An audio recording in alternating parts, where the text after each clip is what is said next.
حمد و صلات کے بعد انتہائی عزت و تکریم کے لائق سامعین و حاضرین، دوستوں، بزرگوں اور بھائیوں، محفل شب برات کے عنوان سے اس خوبصورت رات میں اور ان ٹھنڈی ہواؤں میں آپ حضرات تشریف فرمائیں۔ نبی پاک صلی اللہ علیہ وسلم نے ارشاد فرمایا، جب شعبان کی 15ویں رات آئے تو رات کو بیدار رہا کرو اور صبح کو روزہ رکھا کرو۔ تو جب حضور نے کہہ دیا بیدار رہو تو پھر کسی کو سونا نہیں چاہیے، بیدار رہنا چاہیے۔ اور بیداری کا مطلب یہ نہیں کہ وہ آدمی بس جاگتا رہے، اس کا مطلب یہ ہے کہ وہ اللہ اللہ کرے، درود پاک پڑھے، عبادت کرے، تلاوت کرے، ذکر فکر میں رہے۔ کچھ باتیں اس مقصد کے لیے کہ اس رات اللہ پاک نے اپنی رحمت کے دروازے کھولے ہیں، تو کچھ ایسی بات کی جائے جس سے دل نرم ہو جائے۔ دوستو، قرآن مجید کی 2 آیات میں نے پڑھی ہیں۔ اللہ کریم نے فرمایا، یا ایھا الذین آمنوا اتقوا اللہ حق تقاتہ، اے ایمان والو اللہ سے ڈرو اور اتنا ڈرو جتنا ڈرنے کا حق ہے۔ ڈرو اللہ پاک سے، اور جس طرح تم کسی سے ڈرتے ہو، ڈرنے کا حق ہوتا ہے، وہ حق ادا کرنے کی کوشش کرو۔ ہم میں سے بہت سارے لوگ ڈرتے ہیں کچھ لوگوں سے، اور جب وہ ڈر رہے ہوتے ہیں تو انہیں احساس ہوتا ہے۔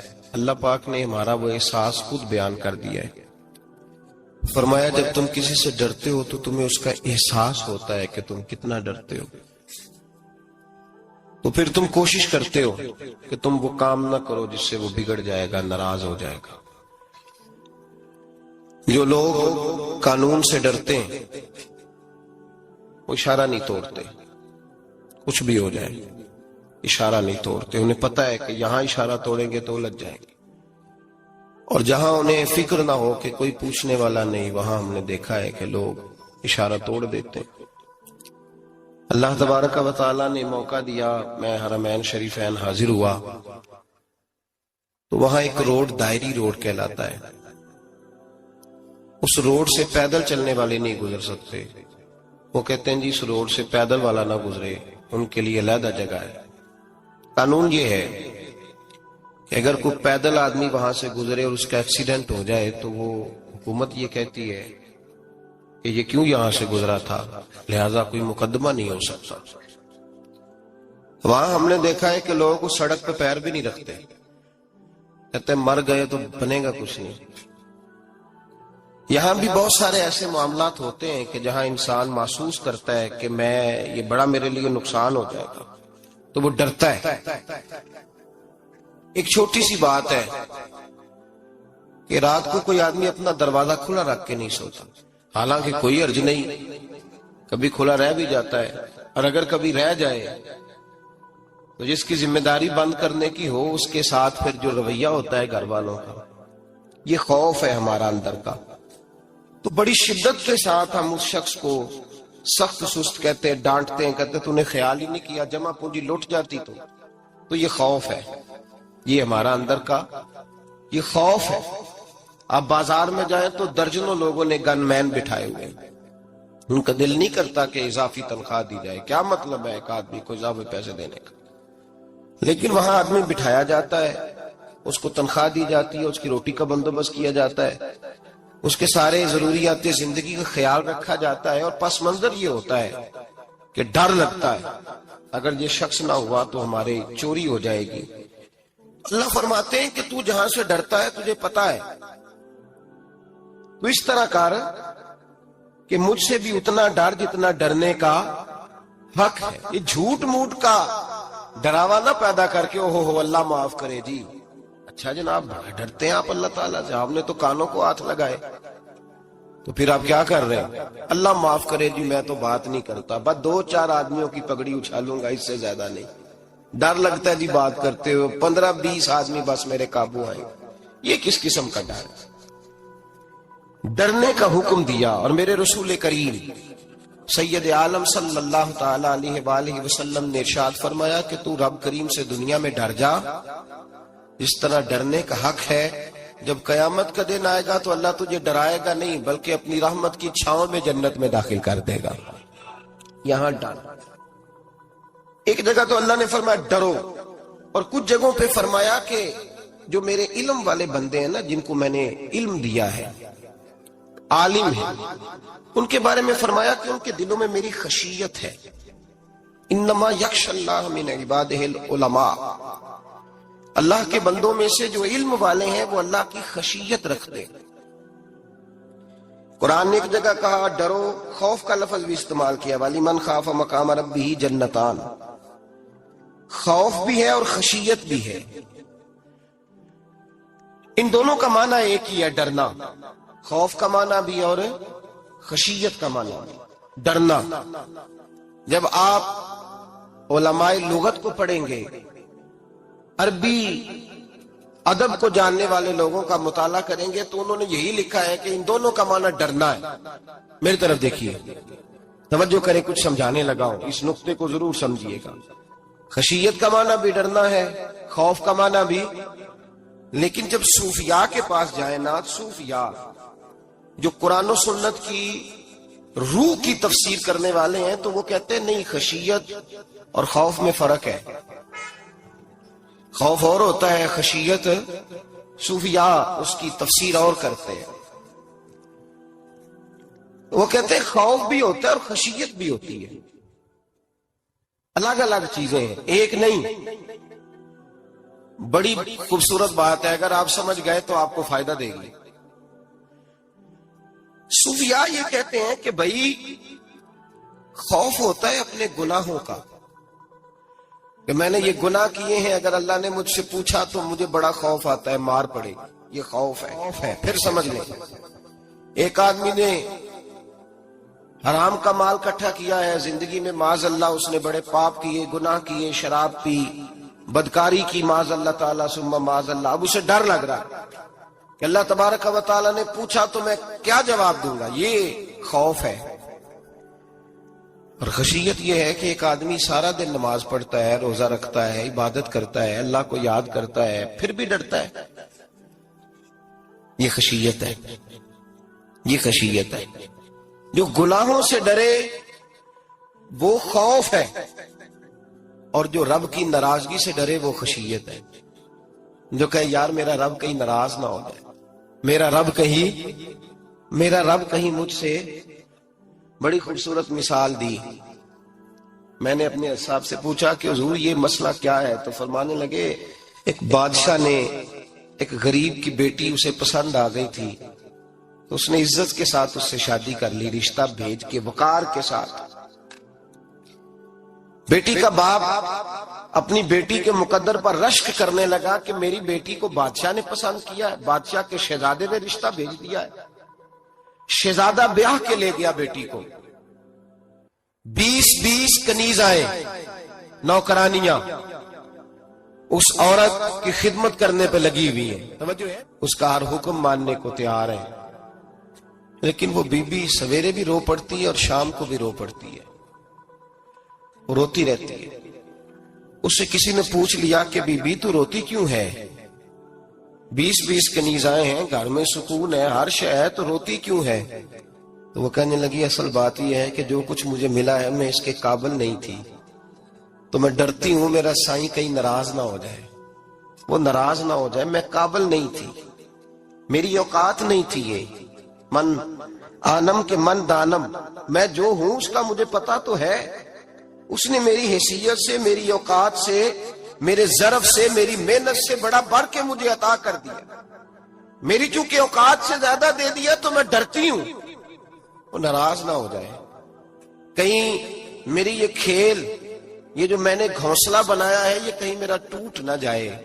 میرے بھائی، میرے رسول کریم سید عالم صلی اللہ علیہ وسلم کے امت کے اولیاء، صلحاء، صوفیاء، اتقیاء، صحابہ، اہل بیت، یہ لوگ جب روتے تھے تو یہ کوئی اس لیے نہیں روتے تھے کہ یہ آج دوپہر کو چینی میں ملاوٹ کر کے آئے ہیں تو اس لیے رو رہے ہیں رات کو. اس لیے نہیں روتے تھے کہ آج انہوں نے جو شکر بیچی ہے اس شکر کے اندر بورا ملایا ہوا ہے. اس لیے نہیں رو رہے کہ آج 10 15 20 لاکھ رشوت کا مال بینک میں جمع کر، اس لیے تھوڑی روتے تھے. یہ تو اس لیے روتے تھے کہ اللہ تو نے بڑا کچھ عطا کیا ہے، کہیں ہم سے ناراض نہ ہو جانا. یہ تو اس کی خشیت میں رو رہے تھے.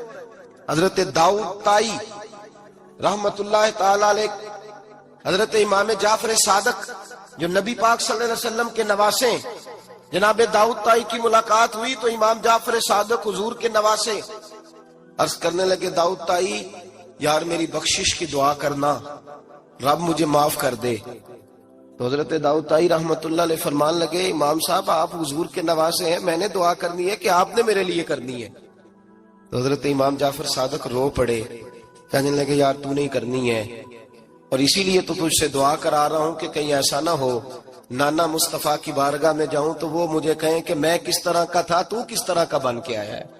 یہی تو دعا کرانی ہے کہ میرے لیے دعا کر. جو جتنا بڑا ہوتا تھا نا اتنی زیادہ خشیت ہوتی ہے. اور گناہگار کے تو اللہ تبارک و تعالیٰ بعضوں کا سزا دیتا ہے، آنسو سلب ہو جاتے ہیں. اس کو تو اپنے گناہوں پہ رونا ہی نہیں آتا. وہ تو روتا ہے بچہ نہ ہو تب روتا ہے، وہ تو روتا ہے پیسے نہ ہو تب روتا ہے، وہ تو اس وقت روتا ہے جب اس کا مال چلا جائے. اس کو تو بعضوں کا گناہگار کو تو بعضوں کا سزا ملتی. اللہ فرماتے تو دنیا کے لیے روئے گا، میرے لیے نہیں رو سکتا. اور جو رب کریم کے بندے ہوتے ہیں انہیں اللہ کہتا ہے تو دنیا سے بے نیاز ہے، تیری آنکھ سے آنسو جب بھی ٹپکے یا میرے لیے ٹپکنا چاہیے یا محمد مصطفیٰ کے لیے ٹپکنا چاہیے.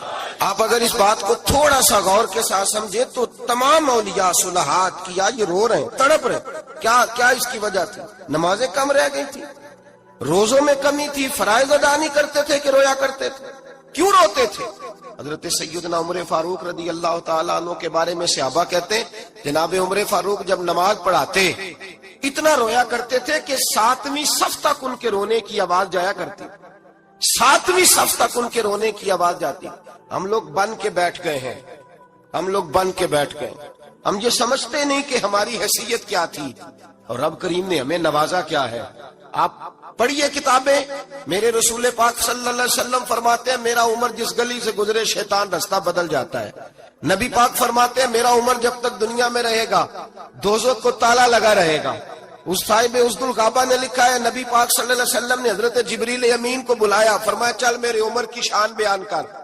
تو حضرت جبریل امین علیہ الصلوۃ عرض کرنے لگے یا رسول اللہ صلی اللہ علیہ وسلم 950 سال اگر اللہ مجھے عمر دے، 950 سال رب عمر دے اور پھر بھی میں عمر فاروق کے فضائل بیان کروں تو میں نہیں کر سکتا. عمر کی شان میں نہیں بیان کر سکتا. 950 سال بھی اگر میری عمر ہو. نبی پاک نے فرمایا پھر میرے ابو بکر کے بارے میں. عرض کی یا رسول اللہ ابو بکر کی تو بات اس سے بہت آگے کی ہے نا. وہ نبی پاک کتنی عظمت بیان کر رہے ہیں، کس قدر زیادہ رسول کریم صلی اللہ تعالی علیہ وآلہ وسلم ان کی عظمت بیان کرتے ہیں. حضرت عمر کیا کہتے ہیں؟ وہ لوگوں کو بتاتے پھرتے ہیں کہ تم نے دیکھا ہے نا میری کتنی عظمت ہے. وہ یہ نہیں کہتے. حضور فرماتے ہیں عمر کی بڑی شان بڑی شان بڑی شان. اور عمر کے پاس جب بھی کوئی جاتا ہے کہتے ہیں عمر آپ کا کیا مقام ہے؟ تو عمر فرماتے ہیں میں تو اونٹ چرانے والے کا بیٹا ہوں، میں تو اونٹ چرانے والے کا بیٹا ہوں، میں تو اونٹ چرایا کرتا تھا، میں تو 10 اونٹ نہیں سنبھال سکتا. حضرت فاروق اعظم رضی اللہ تعالیٰ عنہ سے کوئی پوچھتے جناب عمر آپ کا کیا حال ہے؟ تو آپ فرماتے یہ تو میرے مقدر ہے کہ میری بہن نے قرآن سنایا تو میں در رسول تک پہنچ گیا، ورنہ مجھے پوچھنے والا کوئی نہ ہوتا. کبھی جناب علی المرتضیٰ کا بازو پکڑ کے کہتے ہیں علی تو نہ ہوتا تو عمر ہلاک ہو جاتا. بھائی حضور شانیں بیان کرتے ہیں. نبی پاک کہتے ہیں میرے ابو بکر نے احسانات کیے، بڑے احسانات کیے، میں نے سب کا بدلہ چکا دیا، ابو بکر کا نہیں چکایا. اللہ کی بارگاہ میں عرض کروں گا یا اللہ تو ہی اسے بدلے دے. اور جناب ابو بکر صدیق سے کوئی پوچھتا ہے ابو بکر آپ کا کیا حال ہے؟ تو ابو بکر صدیق فرماتے ہیں مجھ سے میرے اندر کا عالم نہ پوچھو، اگر قیامت کے دن اعلان ہوا نا کہ سارے لوگ بخشے گئے ایک باقی بچا ہے تو مجھے ڈر لگتا ہے اکیلا ابو بکر ہی بچ جائے گا جو نہیں بخشا جائے گا. مجھے ڈر آتا ہے. او بھائی بن کے بیٹھ گئے لوگ، لوگوں کو پوچھ کر کے دیکھیں، کہتے ہیں کیا پاپ کیا ہے، کیا ہو گیا ہے؟ خشیت سے کانپتی ہوئی روحیں، تڑپتے ہوئے میرے رسول پاک کے غلام اولیاء اللہ صوفیاء کرام کے رونگٹے کھڑے ہیں رب کریم کے خوف سے. جو جتنا مالک کو جانتا ہے اتنا کانپ رہا ہے، اتنا ڈر رہا ہے. جس کی آنکھوں سے آنسو خشک ہے مطلب یہ ہے یہ رب کو جانتا ہی نہیں، اسے کیا خبر اس کا جلال کتنا ہے، اسے کیا خبر اس کا عذاب کتنا ہے، تو کیا جانے۔ ان بطش ربک لشدید، جب وہ پکڑتا ہے تو بڑا سخت پکڑتا ہے۔ حضرت عثمان غنی کو 3 دفعہ میرے نبی پاک نے فرمایا جنتی ہے، جنتی ہے، العثمان فی الجنہ، العثمان فی الجنہ، العثمان فی الجنہ، 3 دفعہ حضور نے جنت کی بشارت دی۔ میرے مصطفیٰ کریم نے فرمایا میرا عثمان گلی سے گزرے تو فرشتے بھی اس کی حیا کرتے ہیں۔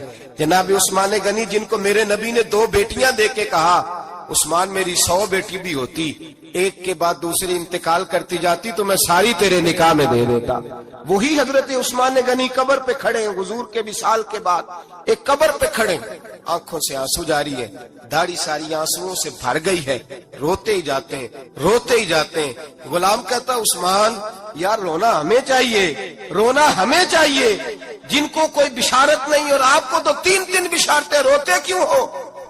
جناب عثمان غنی فرمانے لگے جس مصطفیٰ نے مجھے جنت کی بشارت دی اسی رسول نے فرمایا تھا قبر آخرت کی منزلوں میں سے پہلی منزل ہے، آخرت کی منزلوں میں سے پہلی منزل۔ سوچتا ہوں اگر رب کریم نے عثمان سے حساب پوچھ لیا حساب کیسے دینا ہے؟ میرے مصطفیٰ کریم نے، یہ تو بات ہے نا جناب عمر کی، یہ تو بات ہے حضرت عمر کی، حضرت ابو بکر کی، جناب عثمان غنی کی، اور جس شیر خدا کے بارے میں نبی پاک نے فرمایا علی منی وانا من علی، فرمایا علی اور میں 2 نہیں، میں علی ہوں اور علی میں ہے، جن کو فرمایا من کنت مولا ہوں وہذا علی مولا، جس کا میں مولا اس کا علی بھی، اس کا علی بھی، جس مولا علی شیر خدا کو یہ درجہ دیا۔ ولی المرتضی اٹھے ہیں، نماز کا وضو کیا ہے، مصلی کی جانب جانے لگے تو جناب علی کا وجود تھر تھر کانپنے لگا، تھر تھر، چھم چھم آنسو برسنے لگے۔ حضرت سیدنا امام حسن آگے بڑھے، ابا جی کیا ہوا؟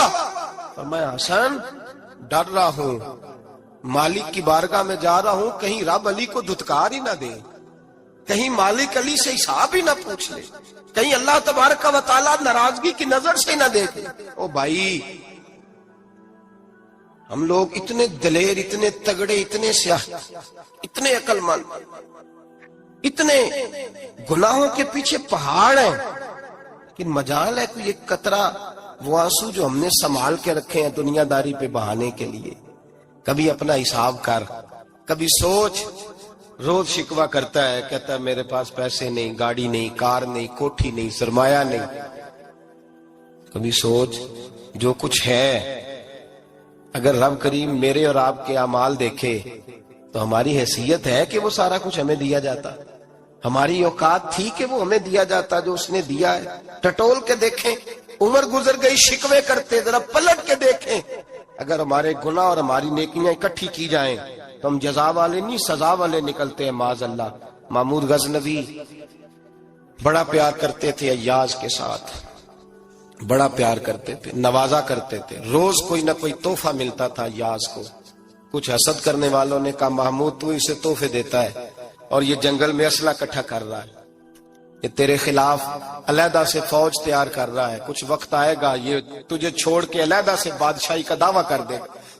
محمود غزنوی کہنے لگے یہ کس طرح کی بات؟ کہا تمہیں پتہ ہے کہ ایاز عصر سے لے کر عشاء تک کہاں رہتا ہے؟ محمود کہنے لگے یار واقعی میں نے کبھی پوچھا تو نہیں۔ شک کا بیج بو دیا، شک کا بیج بو دیا۔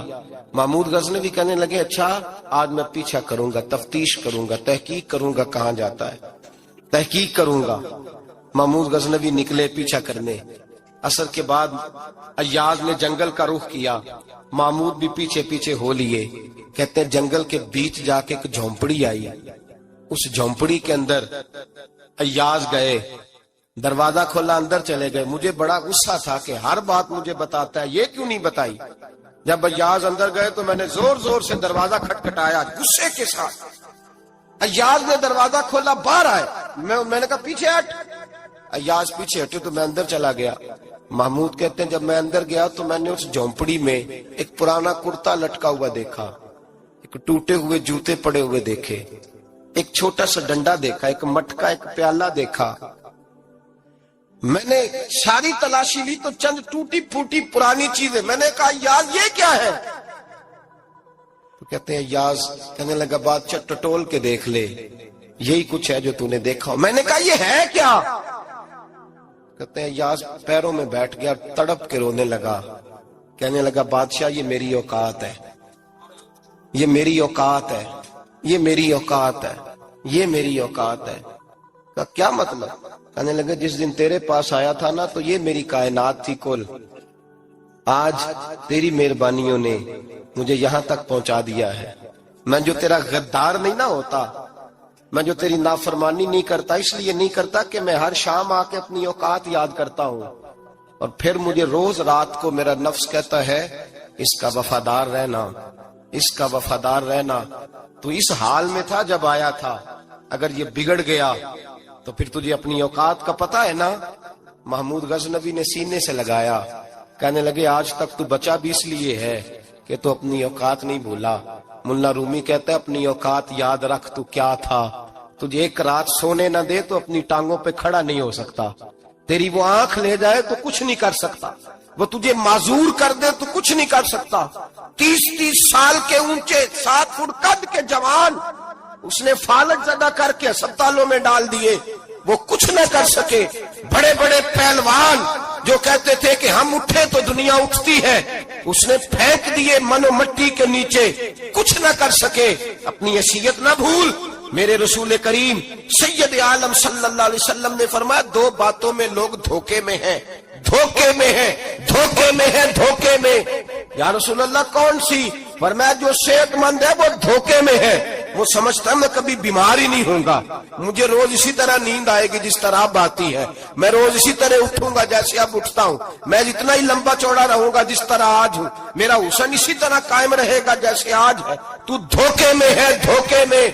بڑے بڑے آئے اور بڑے بڑے مٹی کا ڈھیر ہو گئے، فنا ہو گئے، کل من علیہ فان، فنا ہو گئے، کوئی پوچھنے والا نہ رہا۔ اور میرے رسول پاک نے فرمایا جو فارغ ہیں، جن کو رب نے اپنی عبادت کے لیے فارغ کیا، اپنے دین کی نوکری کے لیے فارغ، وہ بھی دھوکے میں ہیں، وقت ضائع کر رہے ہیں، چوک اور چوراہے میں کھڑے ہیں۔ میرے بھائی جب اپنی حیثیت انسان بھولتا ہے، حیثیت بھولتا ہے، پھر وہ شکوہ کرتا ہے، جب اپنی اوقات بھولتا ہے پھر شکوہ کرتا ہے، جب وہ بھول جاتا ہے کہ میں کیا تھا پھر وہ شکوہ کرتا ہے۔ حضرت سیدنا امام اعمش رحمت اللہ علیہ بازار میں کھڑے تھے تو بادشاہ کا بیٹا گزرا، اکڑ کے گزرا، آپ نے بازو پکڑ کے کھینچا، فرمایا جا کے اپنی ماں سے پوچھ اور اپنے باپ سے پوچھ تیری اوقات کیا ہے۔ اکڑ کے چلتا ہے، جا پوچھ ان سے تیری حیثیت کیا ہے۔ حضرت جناب سیدنا امام اعمش نے ڈانٹا تو واپس آیا، آگے کہنے لگا ابا وہ امام کیا کہتا تھا کہ میری اوقات کیا ہے، کیا اوقات ہے میری؟ تو باپ اور ماں دونوں گھورنے لگے، کہنے لگے بیٹے ہمارے پاس دولت بھی تھی، گھر بھی تھا، مکان بھی تھا، جائیدادیں بھی تھی، بادشاہت بھی تھی، پر ہم دنیا کے دروازوں سے بھیک مانگ مانگ کے تھک گئے تھے۔ عرش کا مالک ایک بیٹا عطا نہیں کرتا تھا، ایک بیٹی نہیں دیتا تھا، تڑپ گئے تھے، روتے تھے، سسکتے تھے۔ پھر وہی امام احمد جنہوں نے آج تجھے گلی میں کھڑا کیا ہے اس کے دروازے پہ جا کے بیٹھ گئے۔ ہم نے کہا رب ناراض ہو گیا، دعا کرو ہم سے راضی ہو جائے، چلو زیادہ نہیں 1 لال ہی ہمیں دے دے۔ کہ امام احمد دعائیں کیا کرتے تھے تو تب اللہ پاک نے تو ہمیں عطا کیا تھا۔ تیری او بھائی اتنی حیثیت کا تو تعین کر، تو بڑھ بڑھ کے باتیں کرتا ہے، تو بڑا کھل کھل کے بولتا ہے، اپنی حیثیت کا تو تعین کرنا، ذرا اندازہ تو کرنا کہ تو کون تھا، کہاں سے آیا ہے، تیری اوقات کیا ہے۔ یہاں لوگ 1 منٹ میں آگے نکل جاتے، پلٹ کے دیکھ تو صحیح۔ اور میرے بھائی جو بڑے لوگ تھے وہ تڑپا کرتے تھے۔ حضرت فضیل بن عیاض رحمت اللہ علیہ فرماتے ہیں بغداد میں بارش نہیں ہوتی تھی، قحط پڑ گیا، جانور پیاس سے مرنے لگے، جوان بچے بوڑھے نڈھال ہونے لگے۔ فرماتے ہیں میں بھی نکلا، سفیان ثوری بھی نکلے، اور بھی کئی صوفیاء میدان میں نکلے، دعائیں مانگی پر بارش نہیں ہوتی تھی۔ فرماتے ایک جھونپڑی سے ایک سفید بالوں والا اور گندمی رنگ والا ایک بوڑھا غلام نکلا جو کسی کا ملازم تھا، باہر آیا چونپڑی سے، ہم اسے دیکھ رہے تھے، وہ ہمیں دیکھ نہیں رہا تھا۔ فرماتے ہیں اس کے چہرے پر عبادت کے نشان تھے، دور سے اس کا چہرہ دیکھتے لگتا تھا کوئی رب کریم کا بندہ ہے۔ فرماتے ہیں ہم اسے اللہ کا ولی جانتے تھے، اس نے دعا مانگی کہ تو لفظ پتا کیا ہے دعا کے؟ ہاتھ اٹھا کے کہنے لگا مولا مجھے پتا ہے یہ جو بارش نہیں نہ ہو رہی ہے میری وجہ سے نہیں ہو رہی، میرے گناہوں کی بڑی لمبی فہرست ہے، بڑی لمبی لائن ہے۔ کہنے لگا اے اللہ میری اکیلے کی وجہ سے سارے بغداد کو سزا تو نہ دے۔ رب کریم جوان بھوکے، بچے بھوکے، مائیں ترس گئیں، بچے ترس گئے، جانور پانی کے قطرے، اللہ گناہ تو میرے اکیلے کے ہیں اور ان سب کو سزا کیوں دیتا ہے؟ نہ میری سزا سب کو تو نہ دے، میری سزا صرف مجھے دے، ان کو نہ دے۔ کہتے ابھی اس کے ہاتھ اٹھے ہوئے تھے، دعا بول رہا تھا، رب کریم نے فوراً بارش عطا فرما دی۔ فرماتے کھل کے بارش برسی۔ میں نے لوگوں سے پوچھا پتہ کرو کس کا غلام ہے، کہا فلاں آدمی کا۔ حضرت فضیل بن عیاض کہتے ہیں میں شام کو گھر چلا گیا۔